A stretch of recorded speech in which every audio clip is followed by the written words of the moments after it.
Hi, welcome back to another video. This is the first Celestia walkthrough that I've done.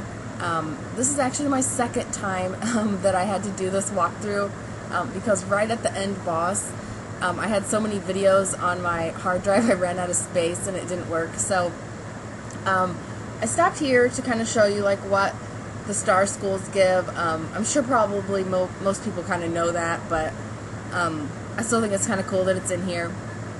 I love Celestia instances.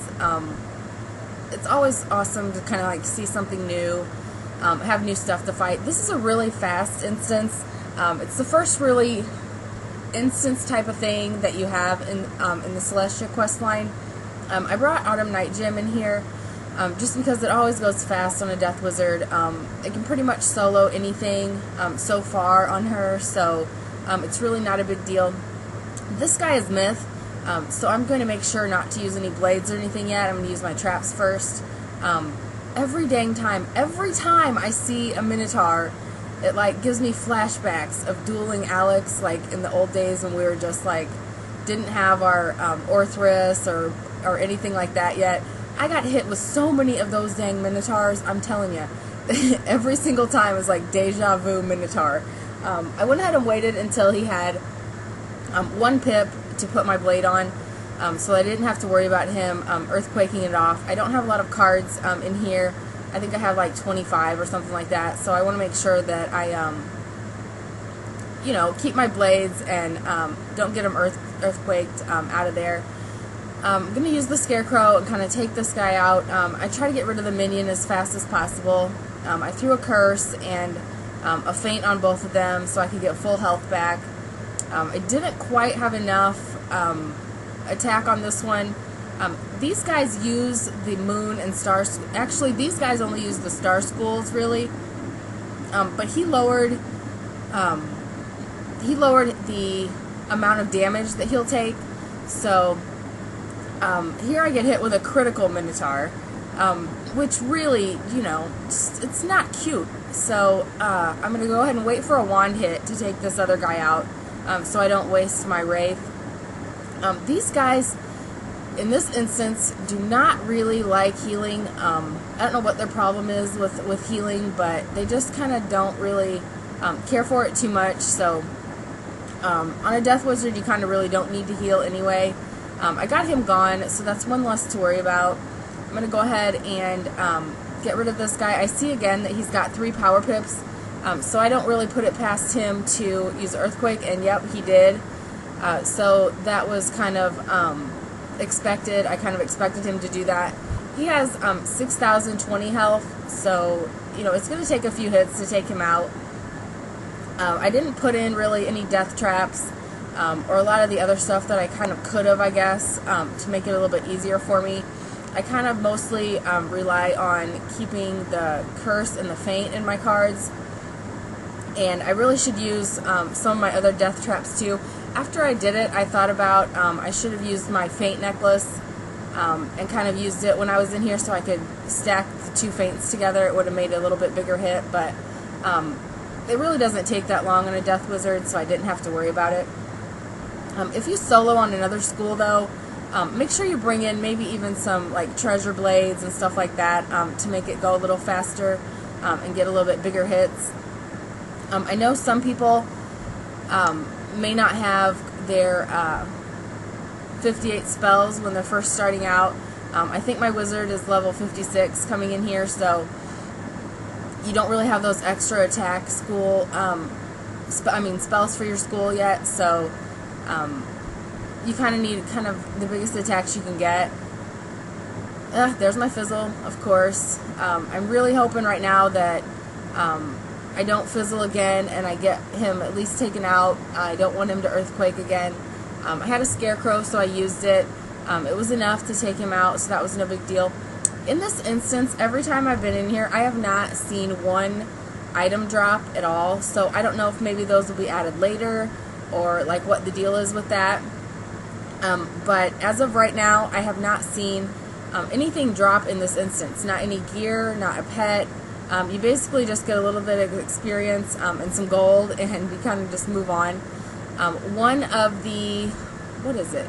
Lizards. One of the lizards is in this instance. It's actually on the bottom floor, under those like hanging down things that you see. So when you come in here, make sure you grab the lizard so you don't have to come back in again. You can get it without fighting anyone, so it's not a big deal if you don't. Here's a puzzle. You actually just do this puzzle, make all the lines match up, and it opens the door to the end boss. There are only 2 bosses in here. They're not really hard bosses, but they are a little tricky.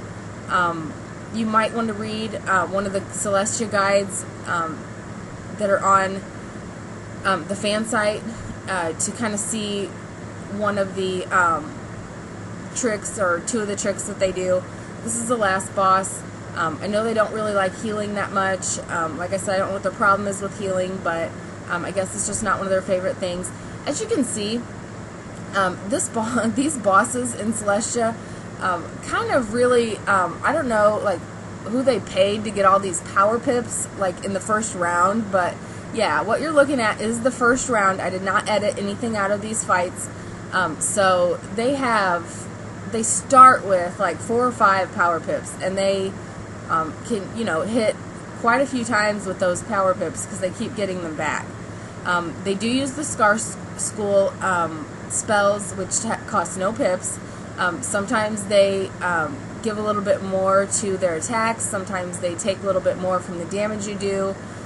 So in that case, it's always a good idea to kind of prepare for that, or at least wait and shield up for 4 rounds or so if you need to wait, and make sure that you can make a hit high enough to take them out.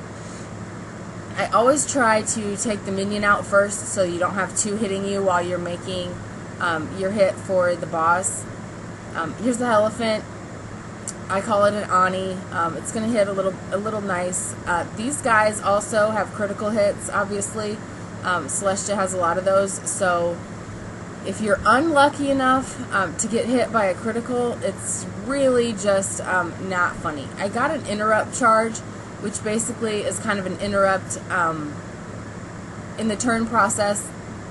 I use death on him, but what happens is if you use the same school spell in the same round, since I hit him twice with death, I hit the boss and I hit the minion, they got a little interrupt. So he got a blade. It wasn't that big of a deal, but as you can see, he got mad that I used death again. Boom. He uses a centaur. I don't know, he just doesn't like stuff. A lot of the Celestia bosses just don't like some of the things that you do. They don't really like healing much, which is another reason I bought my Death Wizard in here, so I wouldn't have to worry about healing. I'm going to go ahead and blade up, put some traps on him to kind of get him out of here. One of the things you want to kind of really just like hope for is that they don't get a lot of critical hits if you're in here by yourself, unless you have good resist, because they could hit with 1 or 2 hits and you'll be done if you're in a solo. So that's definitely something to watch for.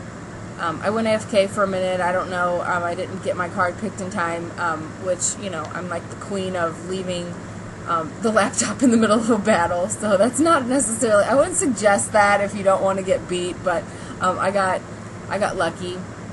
He put a dispel on me. He actually uses a couple different dispels. I've seen him use life and death, and then this one is fire. So make sure that you kind of like watch and see what he does with those 2. These bosses have a lot more, I don't know, I guess you could call it trained attacks than the other ones do. They use all kinds of different blades. They can put blades on in an interrupt with no problem. They can use dispels. They use these star schools, which takes, like, he just used one that will give his attack 15% more damage. The one he used right before that will take 15% of my damage away. So, those are something you kind of have to think about. My health is getting kind of low now, but I'm not really concerned about it because I see his pips, and as long as I don't fizzle, I should be okay. I'm going to go ahead and throw my Wraith out here, get a little bit more heal. I know I have my tower shield on. Of course, fizzle again. My, biggest thing, fizzle. Then he throws the smoke screen on, and boom. Yeah, it hits when I have the smoke screen, but not in a regular. My Wraith is going to do quite a bit of damage, but not too much. It does give my health back, which was my goal. He used a Death Blade there. Like I said, you'll just have to kind of watch or look at one of the guides on Central and see the different tricks that they use. He used the interrupt again there and put another blade on himself. These are the interrupts that the enhanced version bosses had.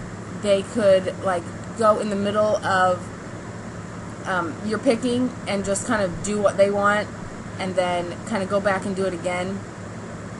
If you use the same school spell in the same round, if you have two Death Wizards, you both hit with a Wraith in the same round, he'll hit you with a Centaur. If you do some of the other things that really, I don't want to say the wrong thing, so I just won't say anything at all, but then he'll use the Meteor.